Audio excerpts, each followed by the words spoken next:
안녕하셨습니까? 그동안도 건강하게 지내셨습니까? 우리 육신을 가지고 세상을 사는 사람들은 육신 건강도 아주 중요합니다. 그런데 영적인 건강은 영원한 것이기 때문에 더 중요하겠죠.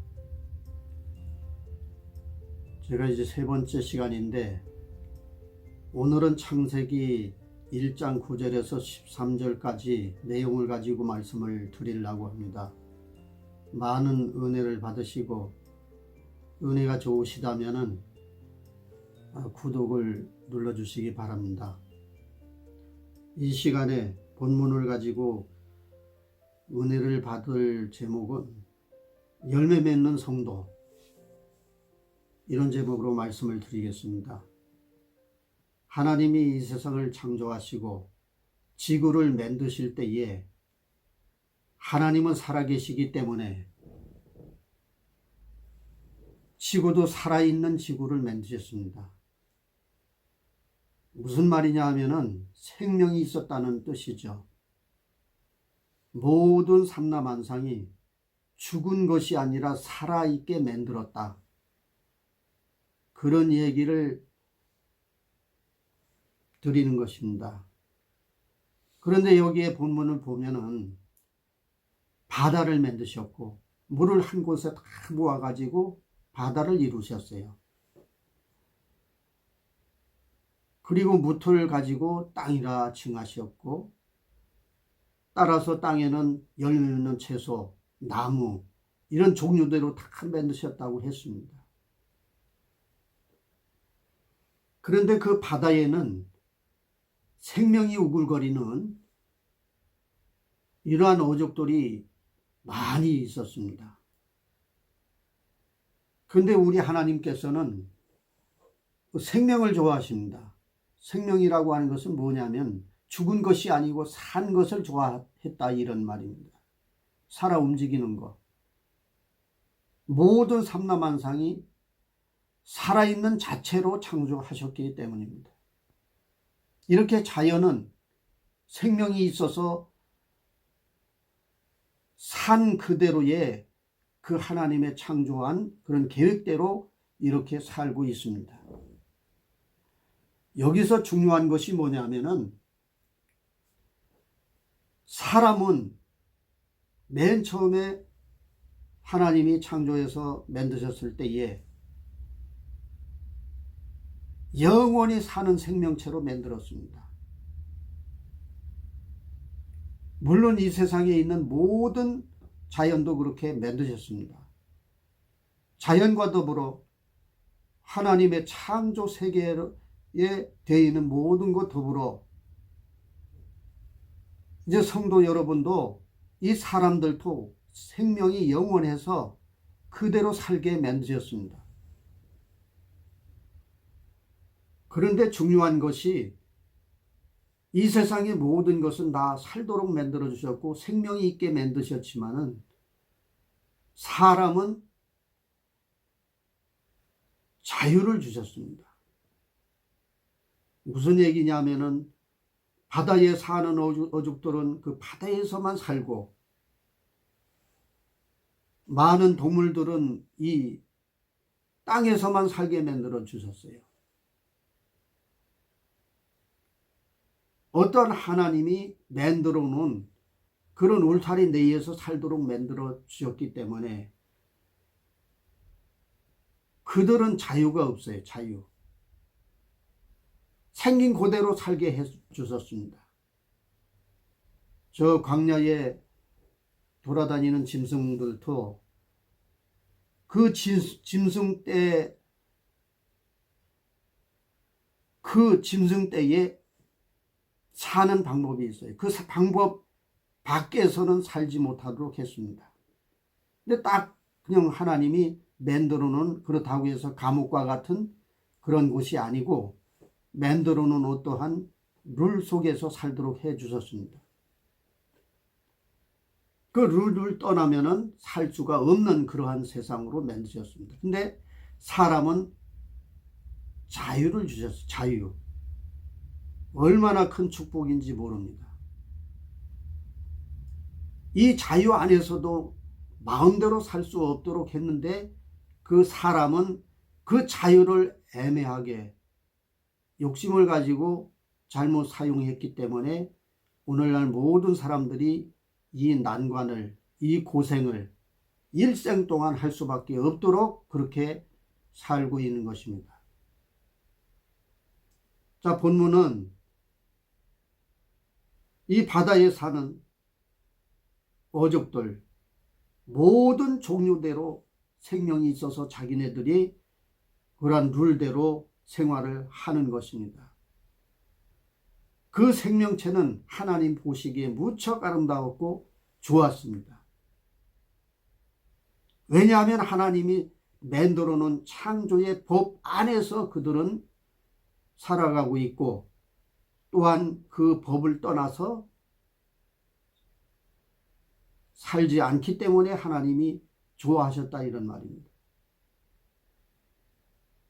그래서 바다는 바다대로의 호화찬란한 여러 가지의 하나님의 룰 안에서 살아있는 생명체로서의 그 하나님의 진리대로 차곡차곡 이렇게 살아나가고 있습니다. 그러니까 하나님 보시기에 얼마나 좋았던지, 바다가 물이 한 곳으로 모이게 해서 많은 물을 만들어 가지고 거기에 오족들이 살게, 많은 생명체를 살리는 그런 역사가 바다에서 이루어진다 이 말이죠. 하나님이 원리적으로 생명을 좋아하기 때문에, 살아있는 것을 좋아하기 때문에 바다는 많은 것을 살도록 이렇게 만들어 주셨다 그런 말입니다. 그런데 땅에 식물들이 많이 있습니다. 열매 맺는 그런 식물들 많이 이렇게 하나님이 창조를 하셨어요. 시기가 되면은 꽃이 피고 열매를 맺습니다. 그 꽃이 피고 열매를 맺는다는 것은 바로 그 식물 자체에서 생명이 있었기 때문입니다. 생명이 없는 것은 다 죽은 것이기 때문에 열매를 맺을 수가 없습니다. 세상 사는 날 동안 우리 예수 믿는 사람들은 반드시 이러한 열매가 필요합니다. 오늘 제목처럼 열매 맺는 성도가 되지 않으면 반드시 진로를 면할 수가 없다 이런 말입니다.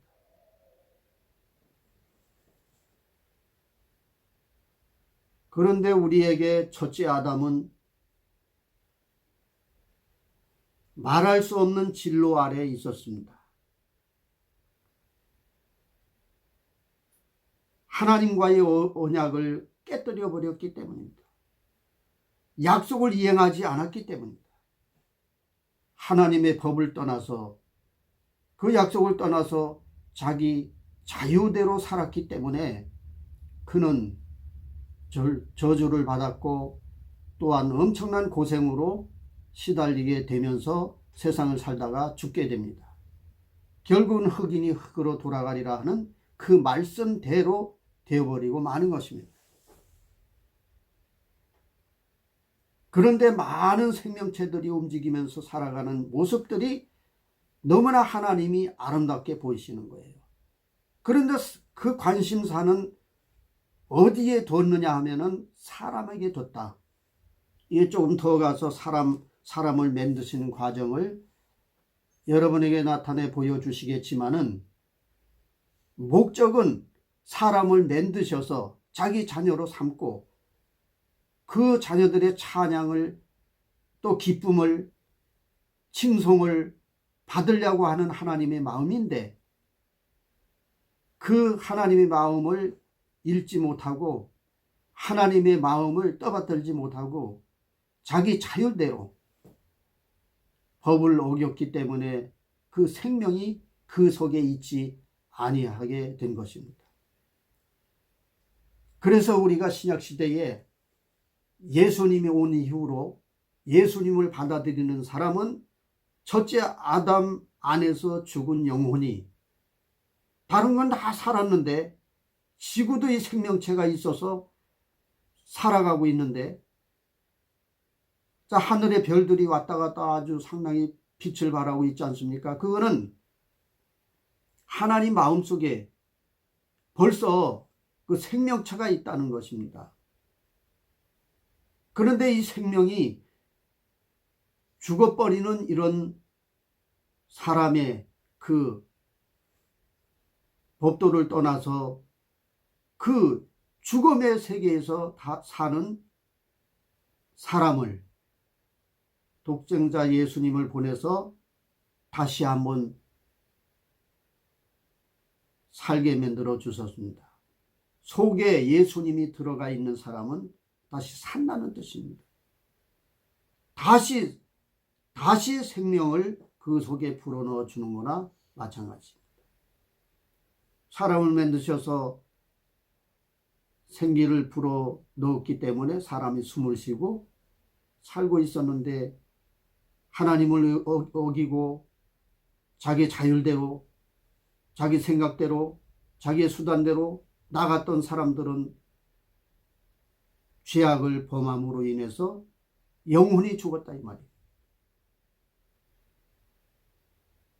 영혼이 죽은 사람은 저 들판에 나무 한 그릇만도 못하다 그런 얘기예요.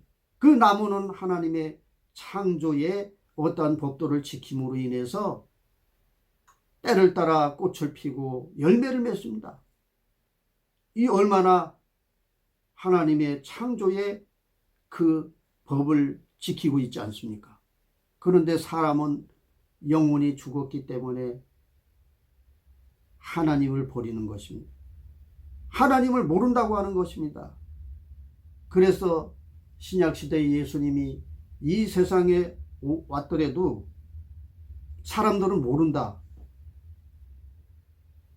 배신하고 배척하고 이렇게 자기 자율대로 살아가는 그러한 사람들의 모습이었습니다.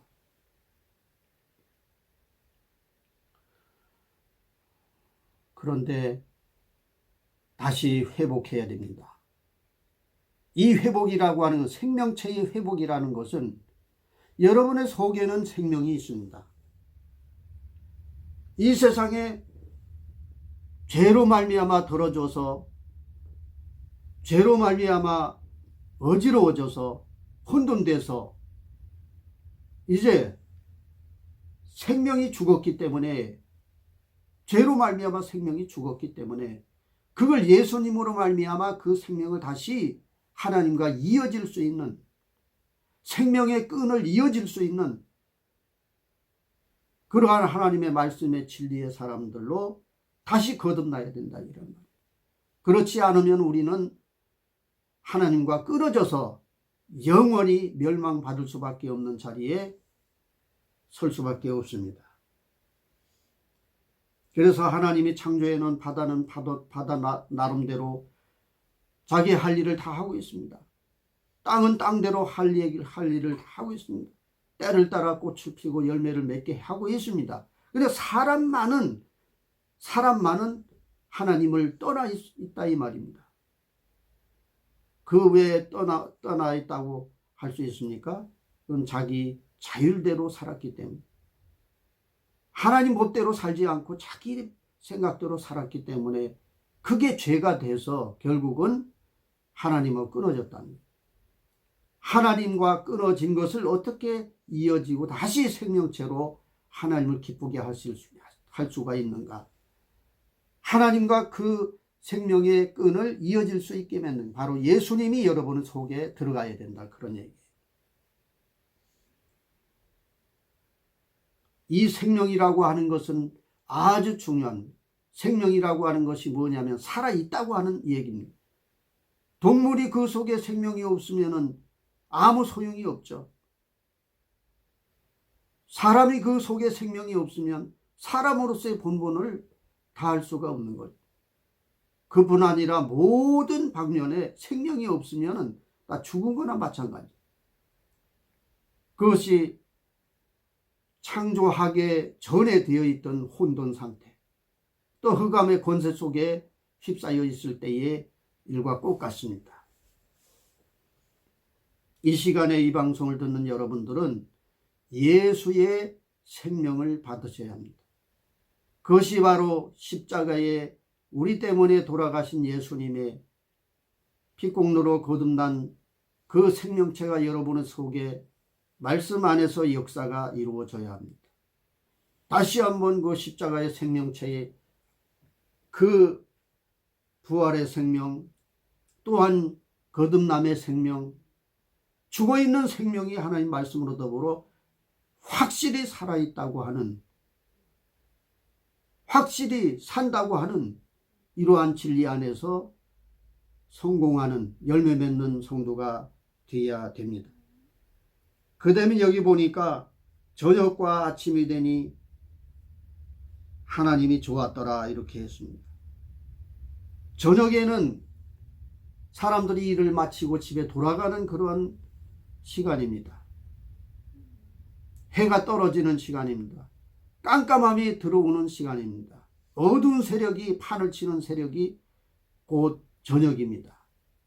그러나 저녁이 반드시 있어야 아침도 있는 겁니다.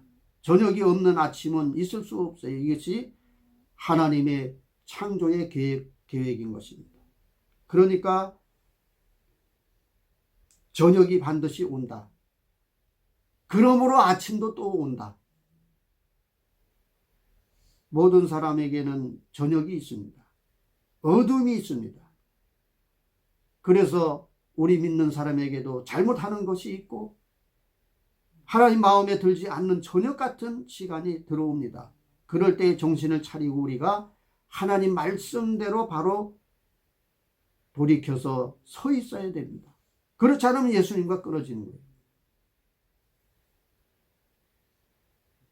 그러나 저녁이 됐다고 해서 실망할 거 없습니다. 어두운 세력이 나에게 닥친다고 해서 전혀 거기에 실망할 거 없습니다. 반드시 나에게는 아침이 있다. 내일도 있다. 희망찬 내일. 하나님이 만들어준 내일이 있다 하는 사실을 알게 되어야 합니다. 그리고 느껴야 됩니다. 그리고 깨달아야 됩니다. 사랑하는 여러분, 하나님으로 기쁨을 삼고 또 아침과 같이 찬란한 하루의 일을 시작하는 것과 같은 그러한 하나님의 자녀가 되고 예수님의 생명체가 여러분의 영혼에게 정말 불릴듯 이러한 진리 안에서 놀라운 은혜가 넘치는 오늘 하루가 되시기 바랍니다. 감사합니다.